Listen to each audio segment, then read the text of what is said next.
Ketika dunia disarankan sebaiknya lockdown sampai waktu yang lama oleh globalis cabal seperti pernyataan Bill Gates, ternyata pernyataan ini tidak dianggap oleh banyak negara. Globalis marah. Akhirnya COVID benar-benar menjadi tidak selesai. Dunia pasti sebentar lagi akan bukan dunia yang dulu lagi, yang saling terkoneksi. COVID tipe baru dilepaskan globalis di berbagai wilayah dunia. Lebih dari 10 macam COVID yang memerlukan 10 macam vaksin juga. Sehingga ada 19 macam coronavirus beredar saat ini. Yang berefek kemudian adalah banyak negara yang panik, bingung, dan terpukul ekonominya. Sehingga yang akan terjadi masing-masing negara adalah melakukan menutup dirinya dan konsentrasi untuk internal bangsa dan negara masing-masing. Itulah deglobalisasi yang sebentar lagi pasti terjadi. Hal ini, masalah deglobalisasi, lockdown atau PSBB adalah hal yang dimaui oleh globalis agar banyak negara menyerah dengan kemauan globalis. Di dalam negeri, Indonesia memiliki musuh abadi. Musuh Indonesia adalah resesi, depresi ekonomi, inflasi, bunga bank yang tinggi, kebijakan politikus yang mementingkan kelompoknya juga untuk negara asing dibela oleh politikus tersebut, negara superpower yang tertarik dengan sumber daya alam Indonesia, dan terakhir, globalis. Itu adalah musuh utama. Untuk itu, Indonesia harus berstrategi. Sementara dunia akhirnya meyakini bahwa COVID akan bersama manusia dalam waktu yang cukup lama, bahkan hingga 5 tahun ke depan atau 10 tahun ke depan akan masih ada. Lalu apa yang terjadi di dunia sebentar lagi? Vietnam dan Thailand yang kelebihan beras mulai menyimpan cadangan berasnya untuk kebutuhan mereka sendiri. Rusia, penghasil gandum untuk Eropa dan Timur Tengah, mulai memikirkan untuk kebutuhan nasionalnya. Amerika pun mulai menyetok minyak bumi dari Timur Tengah. Cadangan pangan Cina dan cadangan energi Tiongkok sedang dikuras oleh Amerika. Karena pandemi ini, seluruh negara dunia menjadi egois, memikirkan bangsa dan negaranya sendiri. Ekspor-impor antar negara berkurang. Efek global seakan menunggu genderang perang meletus yang memang diadu oleh globalis. Saat ini Hong Kong tegang, Myanmar tegang, Taiwan tegang, Korea Selatan tegang, Jepang tegang. Bahkan Amerika masih tegang di dalam negerinya, juga Tiongkok tegang. Semua negara seakan siap perang. Tiongkok bahkan di sisi timurnya berkumpul semua kekuatan arsenal persenjataannya secara masif sudah tertata.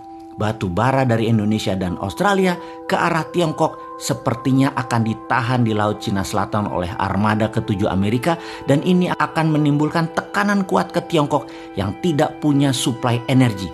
Listrik bisa padam di Tiongkok sebentar lagi. Alat komunikasi bisa mati di Tiongkok sebentar lagi. Armada kelima di Timur Tengah milik Amerika terus mengganggu memperlambat kapal bahan bakar minyak ke Tiongkok. Armada 7 Amerika di Laut Cina Selatan mengontrol Vietnam, Thailand, dan negara ASEAN dilarang menyuplai ke Tiongkok untuk pangan. Tiongkok pasti murka. Lalu bagaimana sikap Indonesia? Di tengah pandemi corona yang berkecamuk perang globalis versus nasionalis Amerika, sesungguhnya posisi Indonesia tidak mendukung globalis maupun tidak mendukung nasionalis Amerika. Namun masalah Indonesia adalah terlalu mengandalkan asing IMF, World Bank, serta mitra dagang investasi ambil negara Tiongkok. Sesungguhnya kalau jadi perang berkepanjangan antara Amerika dan Tiongkok, maka inilah kesempatan emas membangun Indonesia tanpa globalis, tanpa asing, tanpa asing. Namun sayang, yang terjadi di Indonesia ada sebagian kecil pejabat, ada oligarki, ada kelompok masyarakat bayaran, ada yang tidak tahu apa-apa namun sudah tertanam kebencian mendalam akan kelompok tertentu, putra bangsa tertentu, dan terus saja saling serang, saling jelek-jelekan, dan selalu Indonesia gaduh saat ini. Sosial media mengambil peran besar mengendalikan doktrin maupun hasutan. Bangsa Indonesia mulai dari pejabatnya, penguasanya, pengusahanya, sampai rakyat terbawah tidak sadar memakan propaganda dari globalis. Tapi ada juga yang sadar ini semua terjadi tapi mengambil kesempatan melacurkan dirinya baik ke asing atau globalis. Alih-alih membangun Indonesia yang berdikari, warga Indonesia malah bertarung dengan saudara setanah air. Anggapan bahwa bangsa Indonesia tidak memiliki kemampuan untuk bekerja dan membangun negeri, serta pemahaman bahwa tanpa pinjaman luar negeri Indonesia tidak bisa membangun, sehingga perlu asing, perlu globalis adalah ada di pejabat saat ini yang berkuasa. Ini menjadi titik lemah bangsa Indonesia. Sedemikian tidak percaya dengan kekuatan bangsa sendiri. ide membangun negeri Indonesia untuk berdikari menjadi terhalang dengan keyakinan keilmuan atau hegemoni ilmu dari kelompok kecil pejabat. Lalu ada perintah Sunan Bonang, yaitu perintah menyalakan api. Tinitah Sabdo Sumuruping Dahono yang seharusnya terjadi di masa sekarang ini telah menunggu selama 5 tahun lebih perintah tersebut untuk dilaksanakan. Di suatu tempat di Gunung Merbabu, Nara sedang melaksanakan latihan rutinnya ketika dia mendapati sebuah pesan dari kakaknya. Adikku, kamu harus turun gunung sekarang. Lihatlah negerimu. Kini saatnya kamu bela tanah airmu. Bebaskan negerimu dari cengkraman asing. Aku belum siap. Aku masih belum siap, Nara berkata meragukan dirinya. Kamu tak akan pernah siap sampai kamu bertindak. Demikian suara tegas sang kakak. Di saat globalis asing-asing sibuk, Indonesia malah gagap di dalam negeri. Bukannya mengambil kesempatan untuk menggerakkan kedaulatan mendominasi selat dan laut di dalam Indonesia. Bukannya memanfaatkan kekuatan sumber daya alam mineral dan membangun kekuatan pangan. Tapi malah nyender ke oligarki, globalis, dan negara besar. Inilah misi berat. Apa itu misinya? Melepas cengkraman globalis, asing dan aseng adalah perjuangan Nara sang kapten Dinaran. Sayang, saat ini ternyata serangan musuh Indonesia yang terbesar seperti depresi, resesi, inflasi, globalis seakan menjadi musuh nomor 2 karena kepercayaan atas kapten Dinaran belum didapat. Masih diragukan, sesama anak bangsa saja saling menjatuhkan.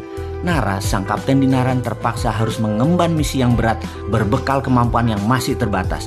Dia belum selesai melakukan pelatihan di Kawah Chandra di Muka di puncak Gunung Merbabu. Nara berkata, yang aku takutkan adalah bukan berperang melawan musuh negara, tetapi bertempur dengan saudara sebangsaku sendiri. Inilah buku komik geopolitik, geoekonomi pertama di dunia untuk milenial dan Gen Z, serial Kapten Dinaran.